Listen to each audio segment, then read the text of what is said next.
Appreciate it, guys. Like you said, my name is Chris Napper. Been coaching in the air raid for a little while. I'm gonna cover the air raid wide receiver drills and skills. I've been doing this for over 10 years. Coached many positions, but my favorite's been wide receivers. If you can see my screen here, I've got my Twitter handle up there. If you guys have any other questions that may not get answered today, feel free to get a hold of me. My email is down there at the bottom, Coach Napper at 92meshgroup.com. I do hang out with George and Joe and Shane Dular sometimes. So that's me there. This picture on the right before we get started, I kind of want to talk about this for a minute. Obviously, I'm from West Virginia. I'm really proud about that. But no matter what we cover today, this is what I think is important, and I think it really shows with everything that's going on right now in the world. I want to treat my football players like somebody would treat my kids. I think that's a very important thing. I got my boy Noah here. He'll be in here in a minute. My son Eli.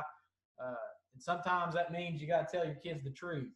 There's a lot of good times like this picture. There's a lot of other times you got to be dad and lay the law down. So, I tell them, hey, if I didn't like you, if I didn't love you, I won't be honest with you. So I have honest conversations with them. Before I get started real quick, I want to give some shout outs and some people you may want to follow on Twitter. Obviously, Matt Mummy is a great one. I actually had the opportunity to work with Matt at LaGrange College for a little while. Really, really smart guy. He's one that kind of really got me into the air raid. Learning from obviously his dad. He was the mastermind of all this. My boy George Coleharp, he's been on here a couple of times. You can follow him on Twitter. He does a great job. He runs the 92 Mesh Group. Drew Piscopo, my boy Drew out of Ashe County, is one of the best air raid coaches that I've ever seen. He's amazing. If you got any questions, he's a good one to get a hold of. Shane Dular, my boy Doobie Dular, he's a good one too. He does a great O-line clinic. And then, of course, my man Joe Salas, who is unrivaled when it comes to culture. So those are just some good air raid guys you might want to follow if you're interested in this stuff. When I worked for Coach Mummy, he taught me a air raid philosophy on how to do things. And like I said, we'll get into the drills in just a second. This kind of clears up some stuff for the air raid. You really want to be able to – the first philosophy is you want to throw the ball quick and short people who can score. So if you think about that, that makes it easier on your O-line. They don't have to block as long, but you really need to be good at catching the football. So you really got to do a lot of these drills are real repetitious. Once they take away throwing the ball short, you want to throw the ball deep to those same people. Okay, so we're running like 6 or 94 or 95, trying to take advantage of those things. So if they take the ball short, take it away deep, then you want to run the ball because they've emptied the box out. That's kind of the air raid philosophy. Now, when I coached running backs for Coach Mummy, he told me we had 3 run plays. We run the draw, we run on the field, and we run off the field. Okay, but that doesn't mean that you can't do more than that. So, just make sure you have a solid run game. And then here was the big thing he taught me that I loved and I thought was great was you need to play the game before the game. So you need to script things. And that's not just scripting the field when you're talking about plays and stuff. It's scripting your drills and having little words that go along with it while they're in the middle of the game so you can make adjustments. I want to start off with wide receiver stance. I'm real big on this. I do think you need a low helmet.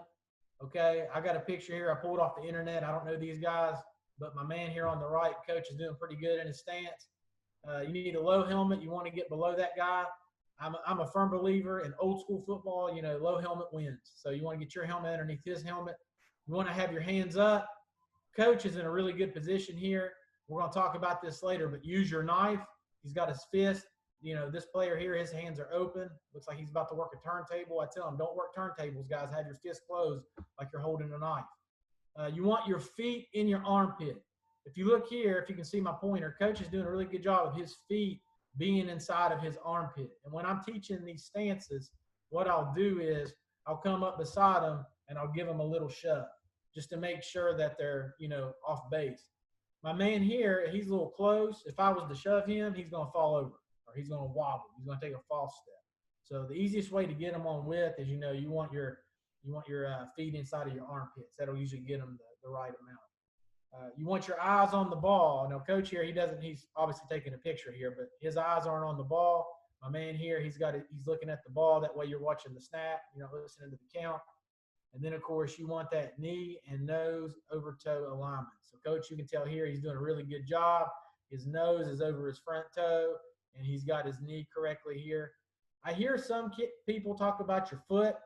There's a big debate right now. Do you keep the foot straight? Do you keep it crooked? I just tell them start off with it straight because that's how I do it. But I have had guys that put it in a little bit on a 45, like my man here is. But you know, I'm not real worried about that. I just want to make sure that they're not false stepping, which really comes back into here. I had to pull this off the internet too, guys, because just like everybody else, my state's on lockdown, so I wasn't able to get all my stuff. I usually have a bunch of good videos on this, but this is a perfect stance in my opinion. His hands are up; they're ready to do battle. He's got his fist up. His eyes are looking down at the ball. Okay, he's in a good athletic stance. He's not overstriding here, and I also like that his feet. You know, you look here; he's got his chin, his knee, and his toes in a straight line. So it's almost like he's holding a pole right through here. You know, keeping it on there. You know, his feet are straight, slight bend in the elbows, and it's going to help him eliminate false starts. All right, since this is air raid oriented, I pulled this off of the web here. This is Washington State, and as everybody knows, they probably run the air raid better than anybody. So what I did is we'll talk about, I see this a lot in high school, the slots, the H and the Y. So it's my man here, my man here, okay? If you're off the ball, you want your front foot on the back foot of the receiver. Often in high school, you'll see them. They'll be down here real wide and real deep. That's just extra steps that they have to take. So what I tell them in the air raid, that'd be the H and the Z. You want to put your front foot on the back foot of the receiver on the ball. It's going to get them shifted up higher to the football. Any of the air raid guys in here know this. The H and the Y, those are your slots. The Y is on the ball on the right. The H is off the ball on the left. Your outside foot is up. The reason they do that is it times up with your routes better. There's certain routes. I'm a big guy that does routes on steps. I think you really need to share your steps. You know, yards are great, but it's really that habit of counting steps out and running your routes. So his outside foot is up. You know, his inside foot is back, and that gives you the great alignment. The X and Z, their inside foot is up, so it's switched. And as you can see here on the picture, his inside foot is up. His inside foot is up. So these are the outside receivers. And you tell them to align on the top of the numbers. Now, I know this guy is in the middle of the numbers, but that's because they're on the right hash. So you have to adjust accordingly to the hashes. Usually, you would be like this guy. He's right on top of the numbers over here, all right? But he's moved in 2 yards, so he's closer to the hash because they've moved over. You don't want to be inside of this. We'll talk about this in a little bit later, but this part right here, the bottom of the numbers to the sidelines, that is not our property. That is the quarterback's property. And we can't trespass. That's what I tell them. You have to be invited into this area. And the only way he can invite you is by throwing the ball in there. So we never want to get caught running routes out here until he throws us into that area. So make sure that you're invited to the party. Always tell them no trespassing. Okay, releases. I've got some videos of this to show you guys, but here's some of the things we do. Foot fire is essential. And we use our foot fire drills during settle and noose. Okay? We're doing fast hands, fast feet, and we're trying to outrun our hands here, okay? And on our releases, we're also trying to use the knife, and we're trying to use the high arm and low arm with the foam back. And I'm going to show you how we do foot fire with the settle and noose drill, but I'm going to show you real quick. Coach, can you all see me on the screen still? Yes, sir. You can? Yes, sir. Okay, I'm going to get my grad assistant, my 4-year-old son, real quick. He's going to show you all something with the foam back. Noah, where's your brother at? You're heavy at that.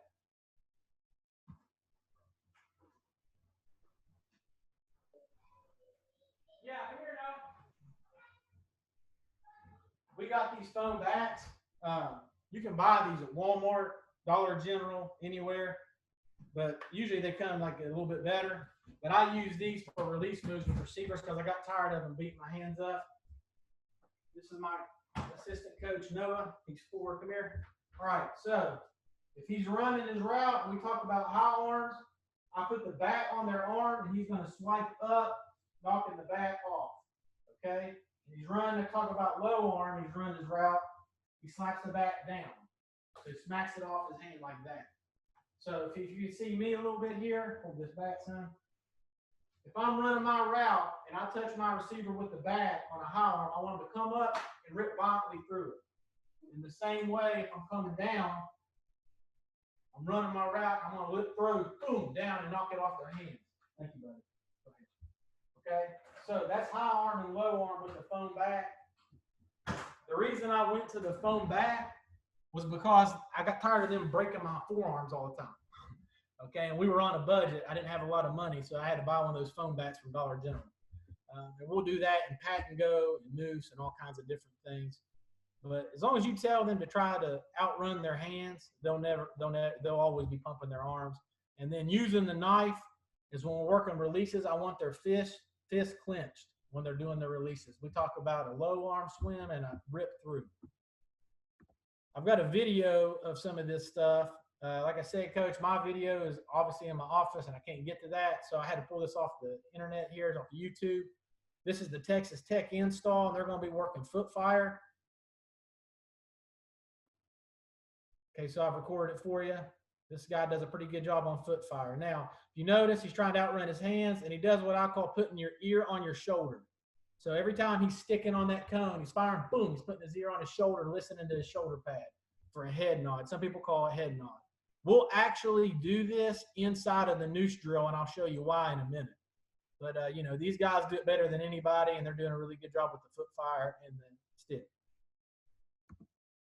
Okay, on the releases, here's the video of some of the releases.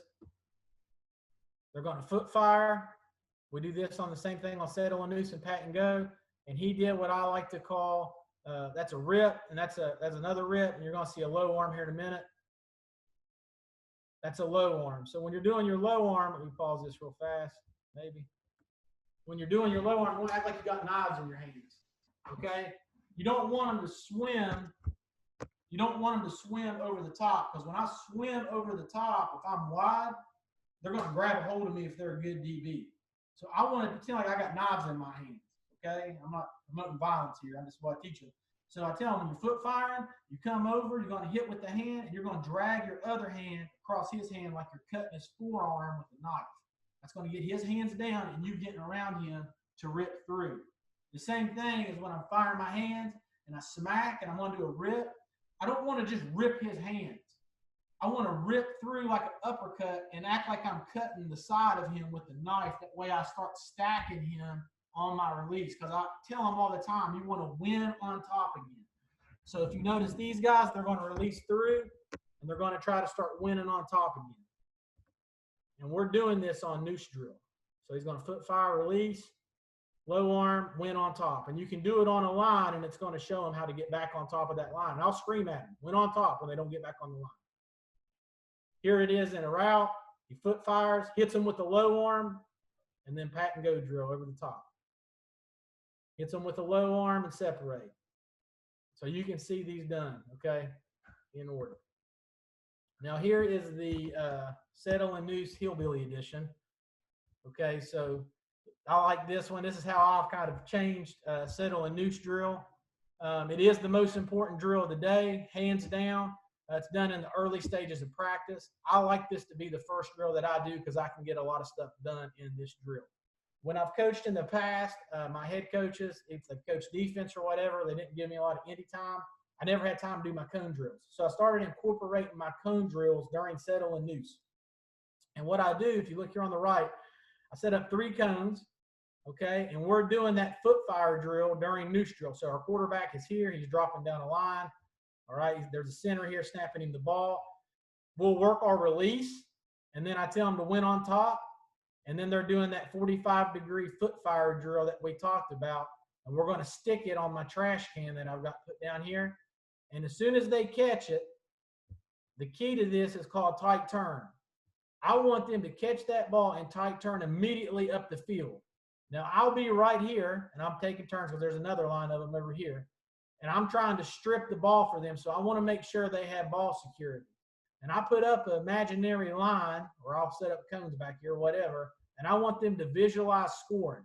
So once they get here, they put the ball and the other arm away from me. They go high and tight, and they rip through. I'm trying to teach these receivers to be violent. You know, what you allow is what you coach. And I don't want my receivers to be soft.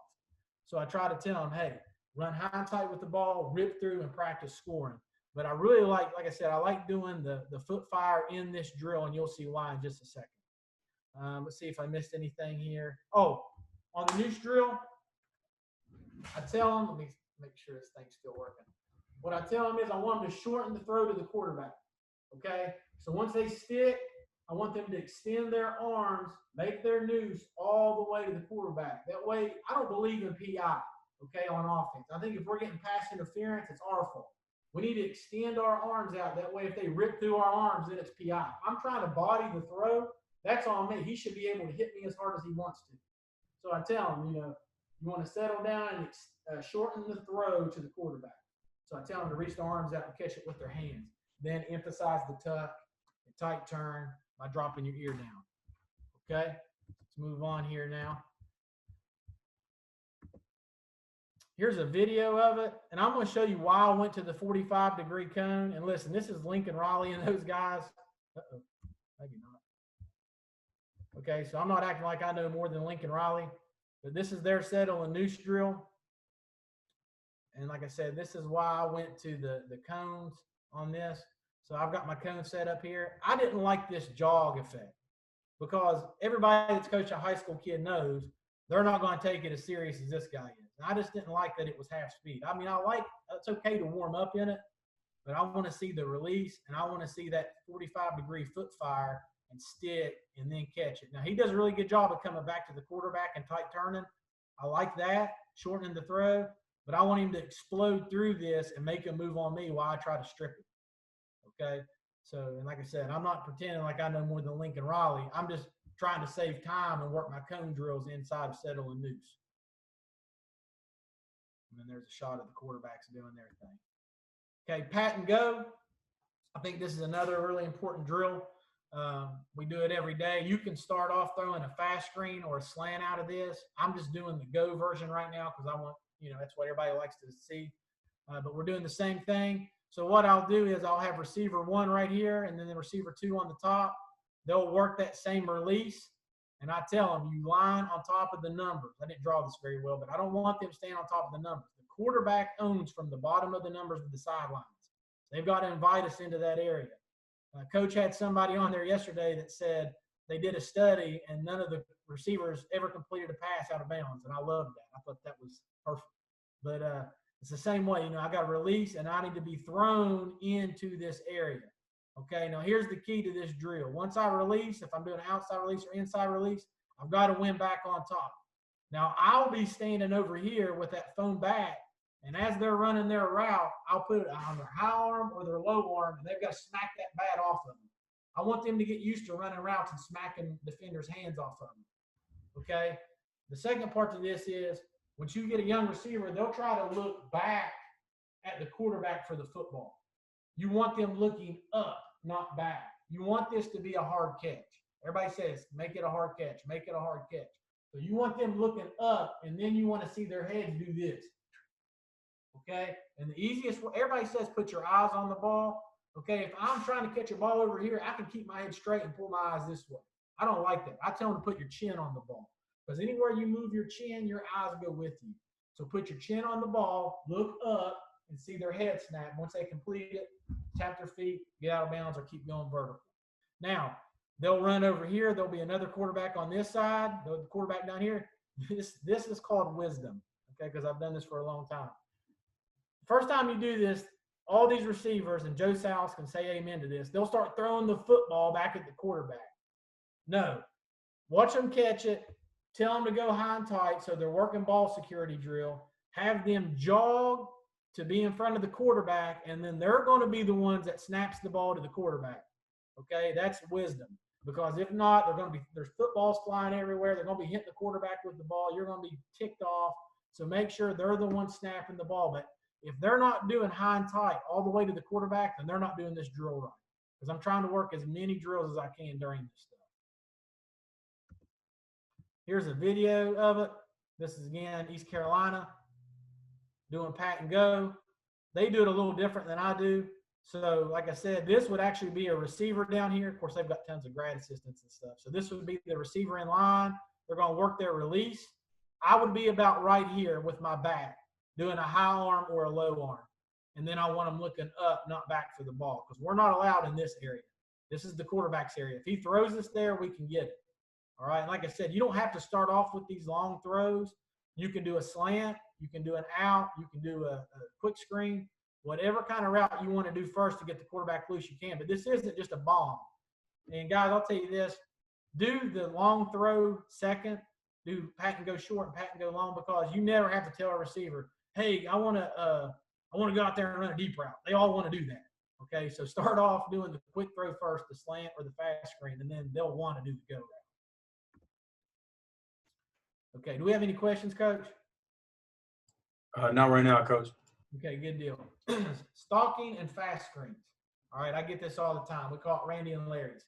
Okay, I sat at a coach's rules clinic one year, and I was talking to one of the referees, and I asked him, I said, my receivers keep getting called for holds. What suggestions do you have?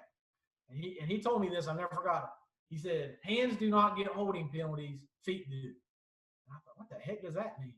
And he said, listen, we know people grab inside, but as long as their elbows are tight and their feet are moving and their belt is on each other's belt and they're not doing one of these deals, he said, as long as they're in here, we're never going to call a penalty. He said, I've never figured out why receivers don't just get their feet real wide and just run with the guy. And I thought, dang, I'm going to start teaching that. So what I tell them is, I want you to be physical. Every drill we do, we teach being nasty, okay? So we hit, we lock, we shove, we're getting nasty, we're getting our hands inside, we chop our feet. I tell them, grass is hot, get your feet hot, grass hot, okay? So they're chopping their feet, their hands are inside, elbows tight, belt on belt, all that stuff, low man wins, okay? But when you talk about, when it comes to receiving screens, Randy's and Larry's, you want to protect the reception area. All right, and I'll show you what the reception area is on film in just a second. But in order to do that, you got to go flat. And I tell them, I want you to win the outside block. I played receiver. I never understood this. We'll throw fast screens out there, and we will not tell the receiver how we want him to run it. All right, no, we want you to get 5 yards. And when you catch that ball, we want you to go outside first. So that'd be like me looking at a running back and saying, hey, man, we're running it to the right. Find a hole, and then he bounces it and you get mad at him, or he starts dancing around. No, we don't do that inside the box. So I try to make it an extension of our run game outside. So I tell them, win the outside shoulder, protect the reception area. Okay, come flat. Those guys will come to you. It's gonna turn into an ISO outside. The reason I tell them to win outside and attack the outside shoulder is I want that receiver to get outside, because as long as we block that corner outside, we've only got to beat one man. All right, we're going to get 7 or 8 yards of pop. And you'll see it on film here in a second.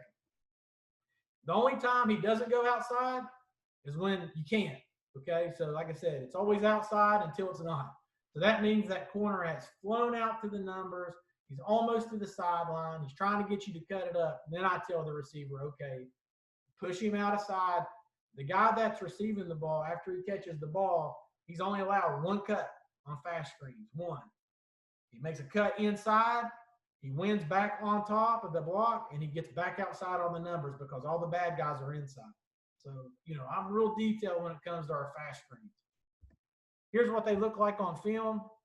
I may have to mute this. Shout out to Drew Piscopo. I am the Ashe County president of West Virginia. He does a good job of running the air raid down there, guys. So I pulled up his film because he does a really good job on Randy's and Larry's. I might have to mute this because it had music earlier. Hold on a second. Maybe. Nope, I don't have to mute it. Okay, so here's the reception area. It's 1 step behind where the receiver is, okay? That gives the quarterback an aiming point all the time. All right, and he's got a pretty good one here, number 1, Austin Poe. Any of you college guys, you might want to recruit him. All right, but this is the reception area. It's 1 step behind the outside receiver. So I need to come flat and protect that area and attack the outside and then get vertical. He did a really good job there. He pushed him to the out of bounds there. So like I said, here's the reception area. He's staying still. He gets the outside. That's a guaranteed 10 yards every time. Okay, and it's just 1 block that way. So here's the reception area. The quarterback's thrown to that spot. I need to come flat, attack the outside shoulder, and get it upfield. All right, and we'll rep this. We'll do drills. We do, 2-on-2, 3-on-3. Now, if I was running the bubble screen out here, or a key screen, a ped, or whatever, this is still the reception area. So he would just back into this area. So it's the same throw for the quarterback every time. And then once again, this kid does a really good job of getting outside. This is why I think this kid can play somewhere. All right, so if I'm this guy, here's the reception area. He's probably going to throw it over here. Yep. All right, good job breaking down in front. He gets the outside shoulder. Almost a 20-yard gain. If we ran ISO and got 20 yards a pop, everybody would be happy. Doesn't matter what formation you do it out of, it stays the same. Here's the reception area. Fast hands, fast feet, turn and burn. Stop. Now, I would have liked him to get outside, but he read the butt, and he went up and cut it up, okay? Still 15, 20-yard gain. All right, guys, so that's the fast screens. Now, Coach, I tried to leave a lot of time for these guys to ask questions. So if they got any questions on routes or whatever, just have them holler at me. So.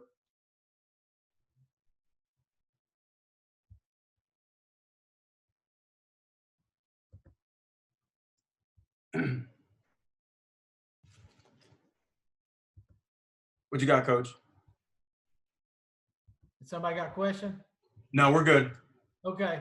Well, I was just going to tell them I'm opening it up to them. If there's a certain route they want to see, I can draw it up for them. Yeah. You know what I'm saying? Coach, 1 second.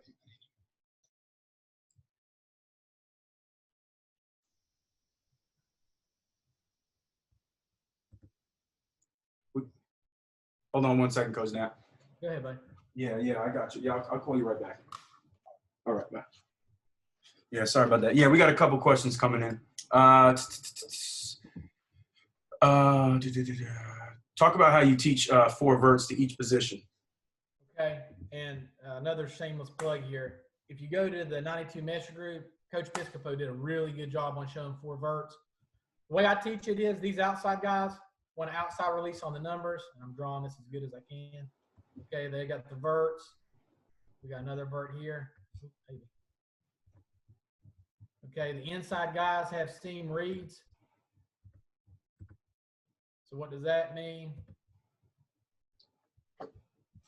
They can go outside release and they can set it down at 10 yards right here, okay? And they're reading the open hash rule. So the H and the Y out of ace, 2x2 for me is ace.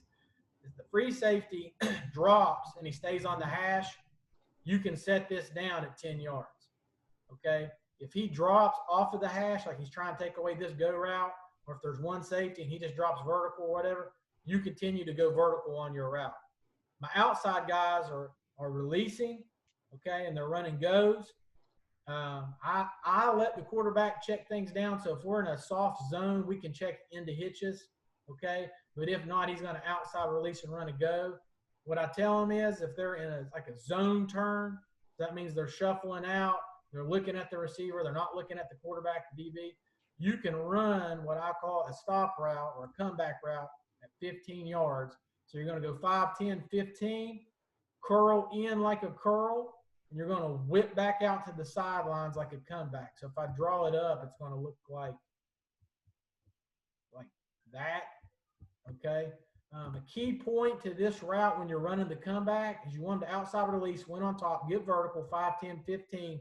They're going to throttle down, and I do this drill too. They're going to throttle down. I tell them to act like they're picking up a suitcase, okay? Because you want them to still pump their arms full speed, but they're going to slow down and get their nose over their toes by picking up that suitcase, and they're going to push back to the quarterback.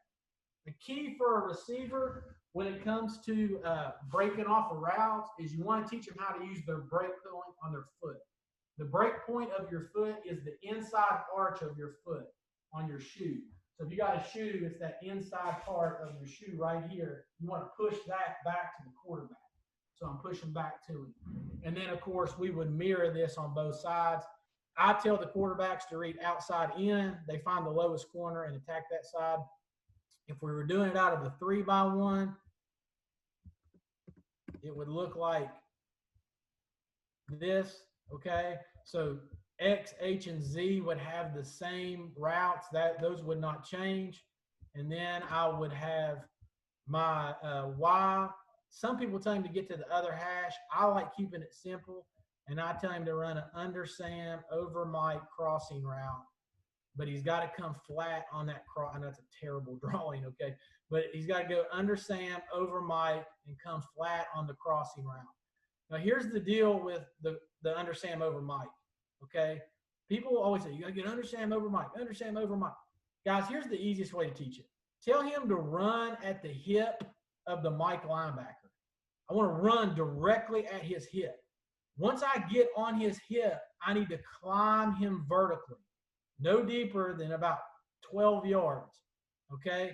And then once I get on top of him, I need to expect the football because once I get on top, I'm open. Because I'm going to throw my elbow, my inside elbow, and come like I'm trying to break glass on my back and come flat. You don't want to drift. I kind of drift on here, but you don't want to drift. You want to come underneath this safety, all right? So understand over Mike, climb, throw my elbow, come flat, and hit it up in this area. Most of the time, this ball is completed either on the hash or right before the hash. You ask that quarterback to hold on to it this long, it's hard to do, okay? But I also tell him if this Mike blitzes, this is why it's important to tell him to run at the hip of the Mike. If he blitzes, you convert this to a hot slant now. So if he leaves, I look. So he leaves, I look. If this Mike, let me draw a Mike here. If he blitzes, I replace with a quick slant. If he drops, I'm still attacking his hip. I'm climbing him, and I'm coming flat underneath the crossing route. There was a question here in regards to if you had film to show on that stop route from the outside receiver. I don't, guys. I apologize, guys. All my stuff is at my office computer. I do, and Coach, if you want, I can send them to you, and then you can send them out. Yeah, I'll put it on the drive. Yeah, well, I'll try to get out there and get it. But right now, our state's on lockdown, so I can't even get them. I hear you. How would you adjust any of those drills for junior high kids? I've done this with junior high kids. I've coached everywhere, guys. I've coached college. I've coached middle school. I've coached at a high school that had 70 boys. I've coached at I'm at high school now. It's AAA. It's as big as you can get in West Virginia. You know, we got over 1,000 kids in the building. You don't change the drills. What you do is you change the reps. Okay. So obviously, if you got more kids, it's going to take you a little longer to do the drills. If you only got about 8 or 9 receivers total, they're only going to need to go through it about 2 or 3 times because you don't want to wear their legs down. The key to this, though, is just hitting those buzzwords and keep doing the same things over and over. Where are we at? Favorite concept versus 4-3 cover 4. Well, anytime you get a 4-3 and a 2 high structure, to me, I'm trying to build trips. All right, because I want to see how they adjust to the box count, and I want to see what they do with that apex guy. Cover 4 beaters, obviously cross is good. 4 verts kills it if you go into trips. Y stick, Y corner, all those are my favorite 2 high beaters. Ideal placements for skill sets and body types. Oh, great question. Okay. If you've got 4 great receivers, then obviously it doesn't matter. Nobody ever gets put in that boat. My best kid goes to Z.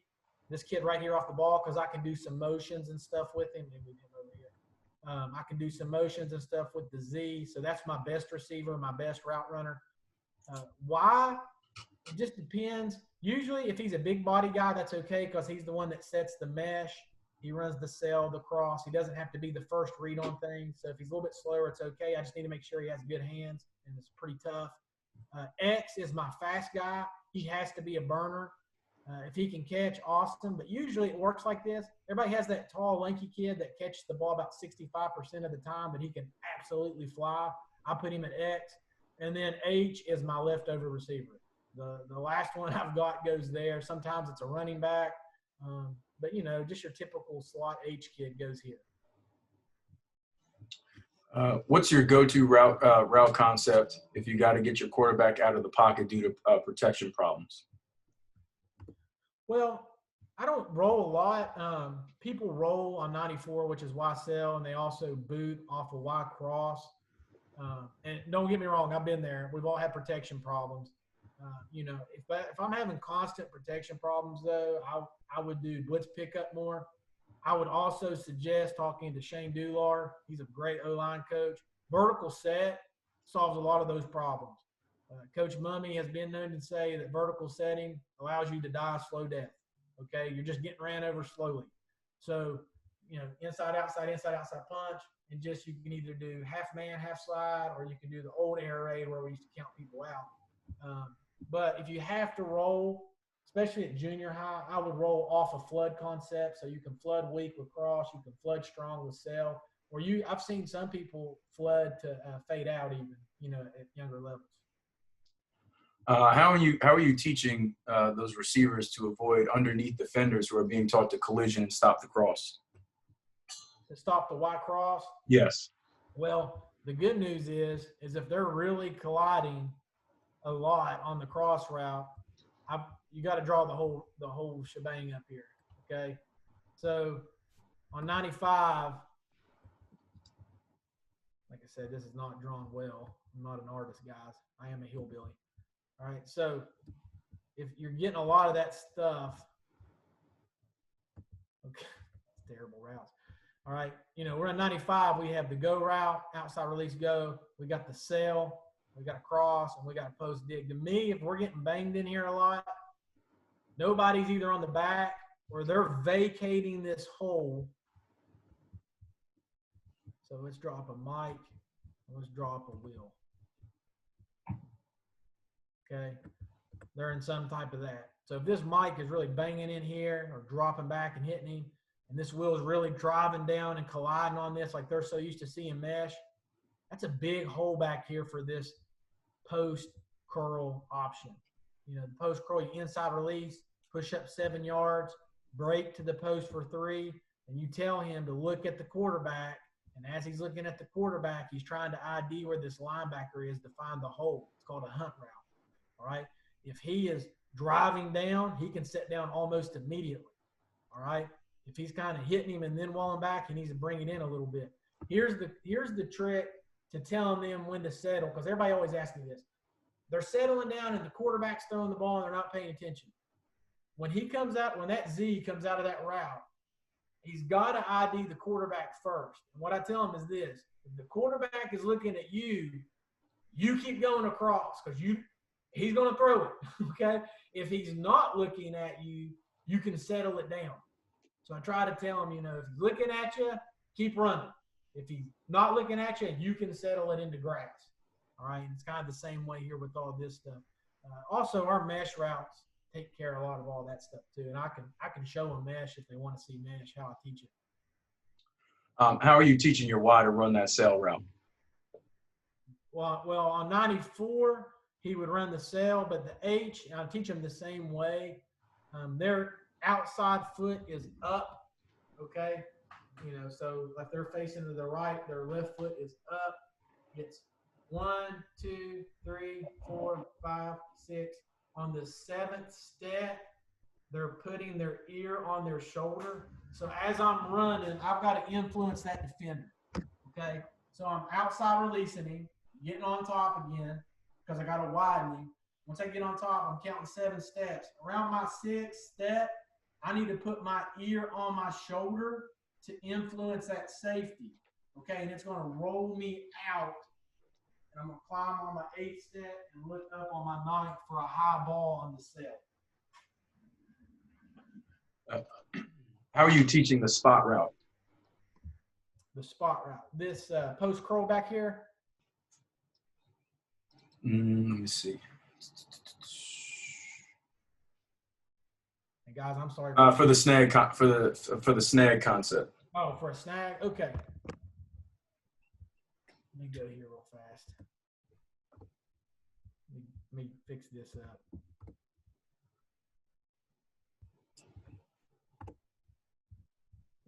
We'll just go through the whole thing here.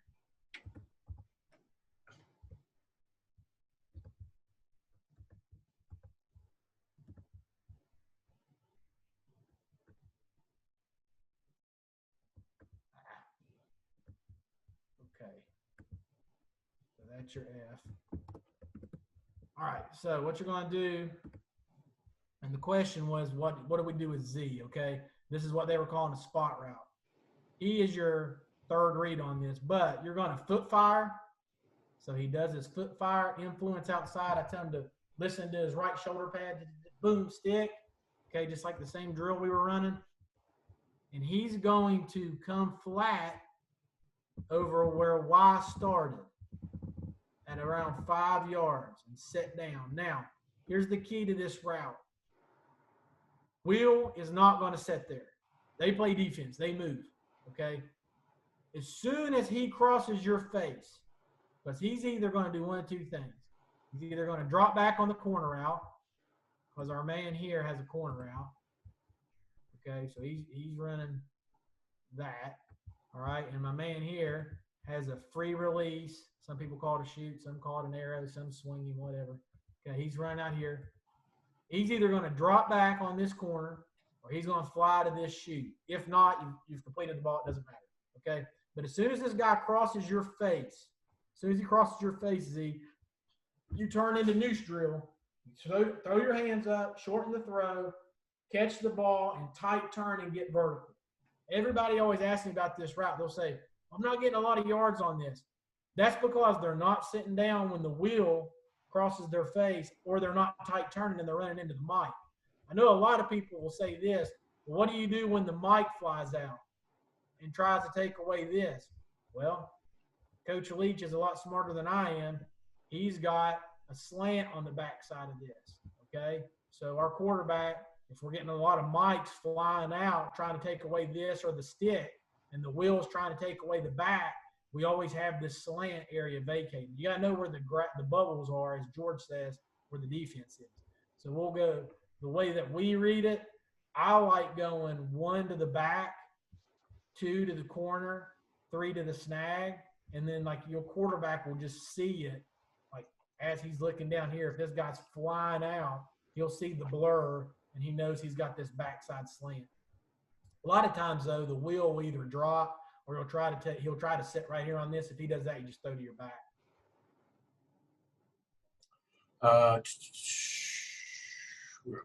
That's a 5-step corner, Justin. You want it to be quick. The reason it's 5 steps because your inside foot's off the ball. It's 1, 2, 3, 4, 5. You're on your shoulder stick, boom, make a double move, and then you're breaking this either to the. I like running this in the red zone, so that'd be a back pylon throw, or if you're within the 25, it's more like an out, more like a sell route, like a quick sell. Do you ever run mesh with the Z or X, and if so, do they switch their feet up? Oh man, I used to always run until recently. I always ran mesh with the X. I've got some good stuff on mesh. I used to have film of it. I'll have to send it out, Justin. But yes, I used to do that with X, and I would tell him he could change his feet if we did that. Drew is the one that really got me on this. Is doing it like how Leach does it, which is meshing these inside guys. You know, they're running the mesh. Like I said, I know this is a terrible drawing. And these outside guys are running the outs. I love running it this way. Drew did a great explanation on this the other day. Putting him on a swing. The key to the mesh routes, no matter who's running it, is this. You always want the Y set in the mesh, okay? But then you get into things where what if you move the Y to the right or the left, like in late, trips left formations and stuff. Just tell the guys to always slap left hands. If you're slapping left hands, it makes the guy on the right side of the formation set the mesh. And you don't want it any deeper than 6 yards, okay? Here's another practice tip. When we're running mesh drill, we get really good at mesh drill, okay? I'm out there with a stopwatch, and I'm sitting right here at this mesh point. That's me right there with a stopwatch. And I'm screaming tight turn, and I'm acting like I'm timing them on their mesh route. And I'm telling them it's a 40-yard dash to the mesh point. Because if not, those guys will jog, and they'll kind of goof around. And it's a sprint. 40-yard dash to the mesh point, which is where I'm standing at. As soon as they catch it, it turns into noose drill.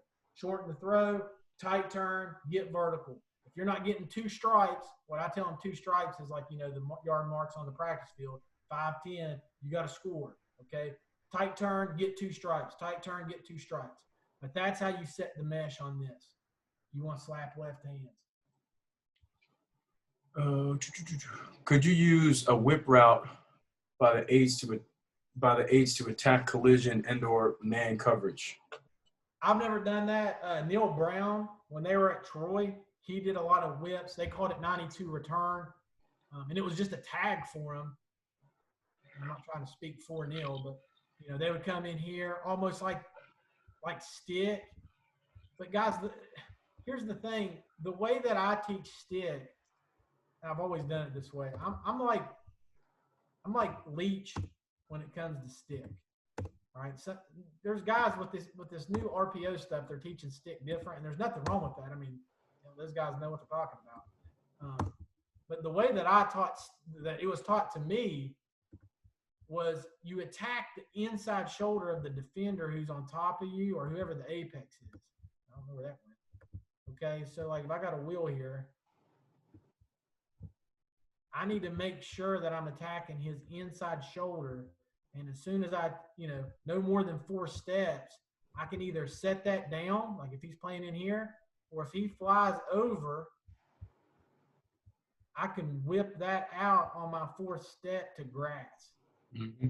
Okay, so to me, on my quarterback wristband, I always pair up 92 and 618, which is Y stick.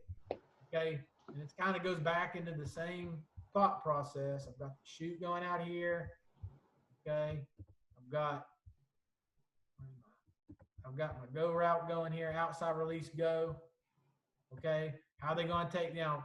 618 to me is a 2-high beater. All right, so we got the corner. Let's say he's setting soft or setting down like cover 2. I mean, setting hard. We got a safety up here. All right, if he comes down hard on this shoot route, I've got a hole throw. If he bails, I'm playing games off of this wheel. I'm going stick to here. So if he flies down, I'm throwing the stick. That's why I'm setting it down on 4 steps, inside shoulder. If he flies out and tries to take the stick, I'm throwing to the back. Now, how are they going to take that away? The mic. Remember that mic? They play defense. Okay? If that mic is flying out here, like I said, I wish I have some really good film of this. But if that mic is sitting here and he flies out here to take the stick, and he flies out, the wheel flies out here to take the shoot, and the corner drops back on this go route, then I have my backside slant built in just like I did on Y corner. Y corner and Y stick protect each other. Okay? So just think about that. Now, how are they going to take that away? Man. They're going to bring the wheel down, bring the rover down, take away stick. That's when I would start calling Y corner because the rover's down in the box now, like cover 0. Now I need to go vertical with my Y and bring him over. All right, so that's, to me, you can run 92 return, but I'm getting the same thing out of 618. Could you discuss the coach actually wanted to discuss the H on that whip out of Y cross? Oh, could you run a whip on that? Well, like I said, you can teach the whip out on that on Y cross. The way, and George does a really good job of explaining this, Coltharp. We used to put him on an option route. The sail route is kind of a newer thing.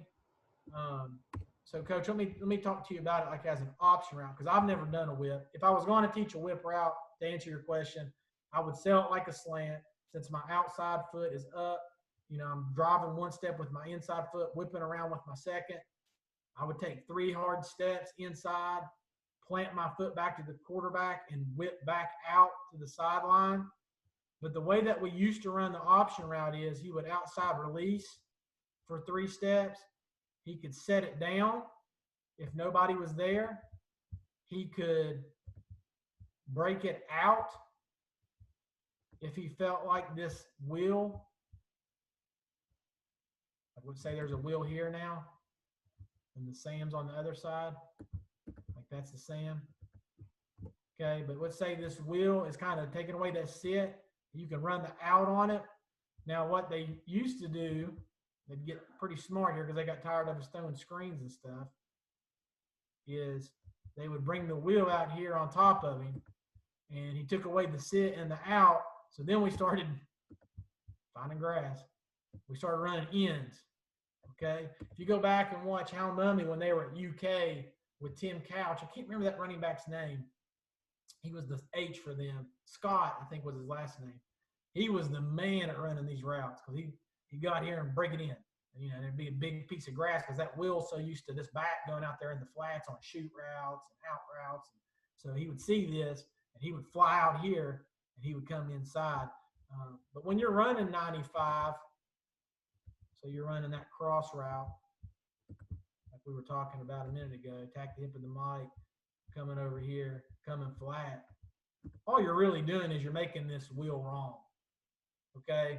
Like you were talking about the collisioning. Okay? So if this wheel tries to take away H, that's a long run for that mic to come over here on this hash and take that.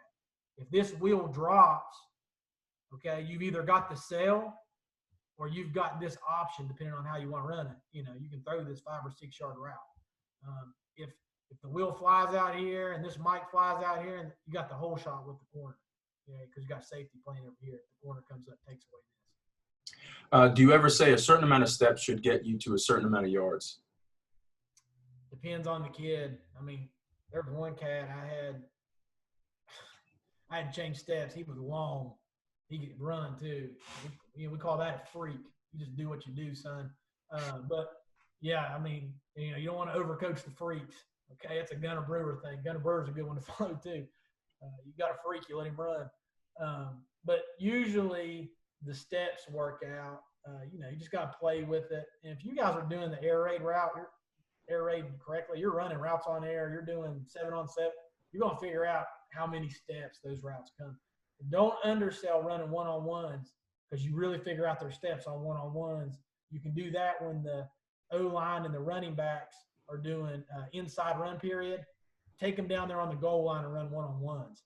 You want to talk about becoming a good air raid team, complete it on the 5 and in. Coach, do you use isolation plays in combination with your mesh concept? If so, how often do you use it? We don't really isolate anybody.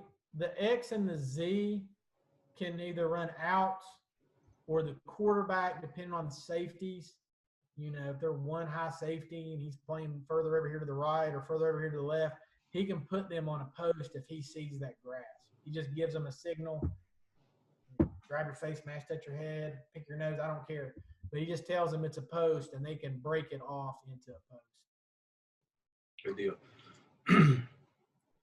Anybody else have any questions for Coach? Coach, you want to just throw up your contact information again, just in case anybody missed it? Yeah, man. Y'all can get a hold of me. Yeah, feel free to reach out on Twitter or email if you have any questions in regard to some of these drills or anything. Yeah, and Coach, whenever you want to send that to me, I'll post it to the drive so those guys have access to it. Yeah, it's got all the routes and everything on it, Coach. Like I said, I hate it, but everybody knows how it is right now. We're all locked down. I told you we're heading there Monday, so yeah, that's where we're at.